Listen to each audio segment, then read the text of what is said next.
The human voice. It's the instrument we all play. It's the most powerful sound in the world, probably. It's the only one that can start a war or say, I love you. And yet many people have the experience that when they speak, people don't listen to them. Why is that? How can we speak powerfully to make change in the world? Well, I'd like to suggest there are a number of habits that we need to move away from. I've assembled for your pleasure here 7 deadly sins of speaking. I'm not pretending this is an exhaustive list, but these 7, I think, are pretty large. Habits that we can all fall into. First, gossip. Speaking ill of somebody who's not present. Not a nice habit, and we know perfectly well the person gossiping 5 minutes later will be gossiping about us. Second, judging. We know people who are like this in conversation, and it's very hard to listen to somebody if you know that you're being judged and found wanting at the same time. Third, negativity. You can fall into this. My mother, in the last years of her life, became very, very negative, and it's hard to listen. I remember one day I said to her, it's October the 1st today, and she said, I know, isn't it dreadful? It's hard to listen when somebody's that negative. And another form of negativity, complaining. Well, this is the national art of the UK. It's our national sport. We complain about the weather, about sport, about politics, about everything. But actually, complaining is viral misery. It's not spreading sunshine and lightness in the world. Excuses. We've all met this guy. Maybe we've all been this guy. Some people have a blame thrower. They just pass it on to everybody else and don't take responsibility for their actions. And again, hard to listen to somebody who's being like that. Penultimate, the 6th of the 7, embroidery, exaggeration. It demeans our language, actually, sometimes. For example, if I see something that really is awesome, what do I call it? And then, of course, this exaggeration becomes lying, out-and-out lying, and we don't want to listen to people we know are lying to us. And finally, dogmatism. The confusion of facts with opinions. When those two things get conflated, you're listening into the wind. You know, somebody is bombarding you with their opinions as if they were true. It's difficult to listen to that. So here they are, 7 deadly sins of speaking. These are things I think we need to avoid. But is there a positive way to think about this? Yes, there is. I'd like to suggest that there are 4 really powerful cornerstones, foundations, that we can stand on if we want our speech to be powerful and to make change in the world. Fortunately, these things spell a word. The word is hail, and it has a great definition as well. I'm not talking about the stuff that falls from the sky and hits you on the head. I'm talking about this definition, to greet or acclaim enthusiastically, which is, I think, how our words will be received if we stand on these 4 things. So what do they stand for? See if you can guess. The H, honesty, of course. Being true in what you say, being straight and clear. The A is authenticity, just being yourself. A friend of mine described it as standing in your own truth, which I think is a lovely way to put it. The I is integrity, being your word, actually doing what you say, and being somebody people can trust. And the L is love. I don't mean romantic love, but I do mean wishing people well. For 2 reasons. First of all, I think absolute honesty may not be what we want. I mean, my goodness, you look ugly this morning. Perhaps that's not necessary. Tempered with love, of course, honesty is a great thing. But also, if you're really wishing somebody well, it's very hard to judge them at the same time. I'm not even sure you can do those 2 things simultaneously. So, hail. Also, now that's what you say, and it's like the old song, it is what you say, it's also the way that you say it. You have an amazing toolbox. This instrument is incredible, and yet this is a toolbox that very few people have ever opened.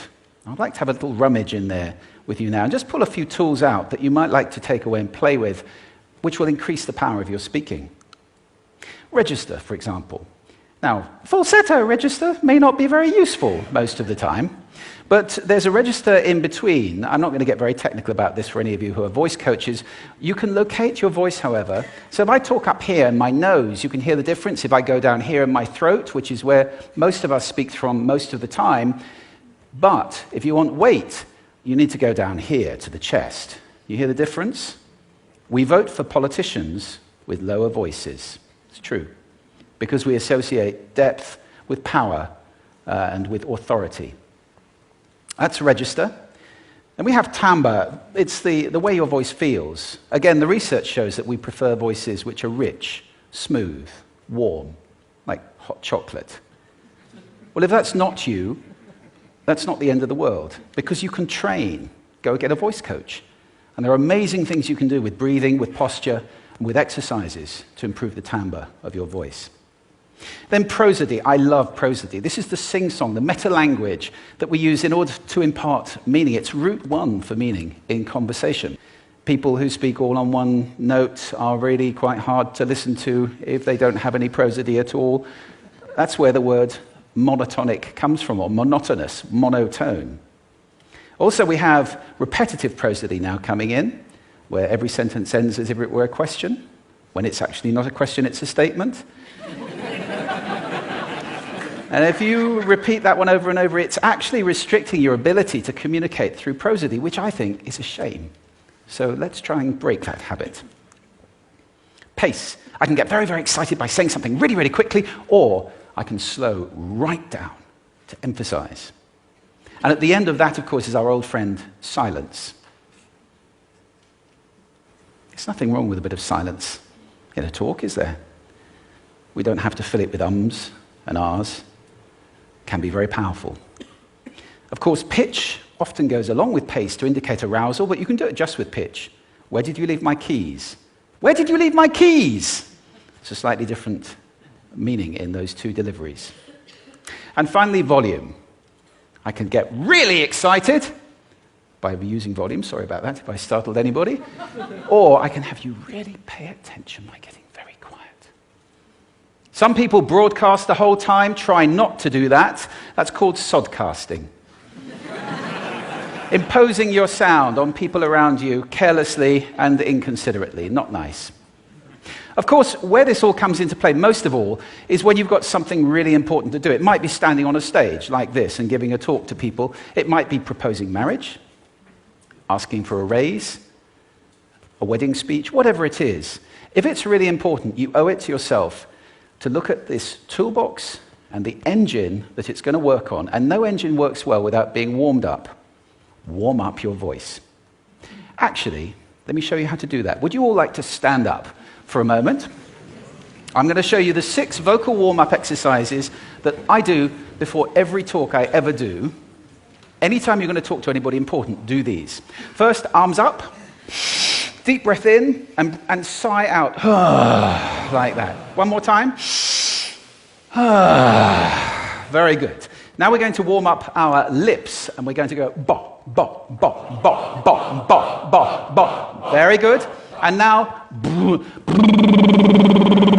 just like when you were a kid.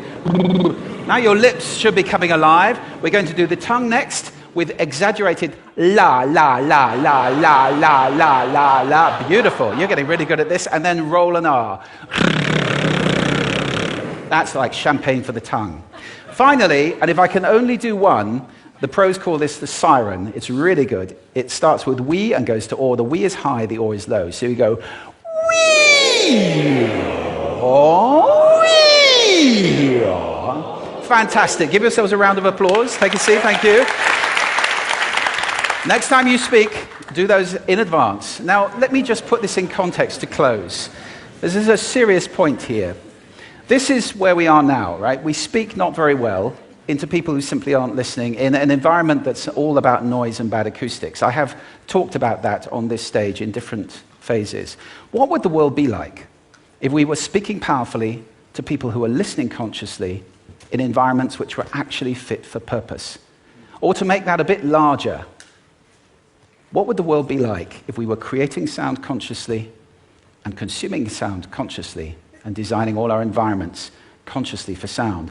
That would be a world that does sound beautiful, and one where understanding would be the norm. And that is an idea worth spreading. Thank you.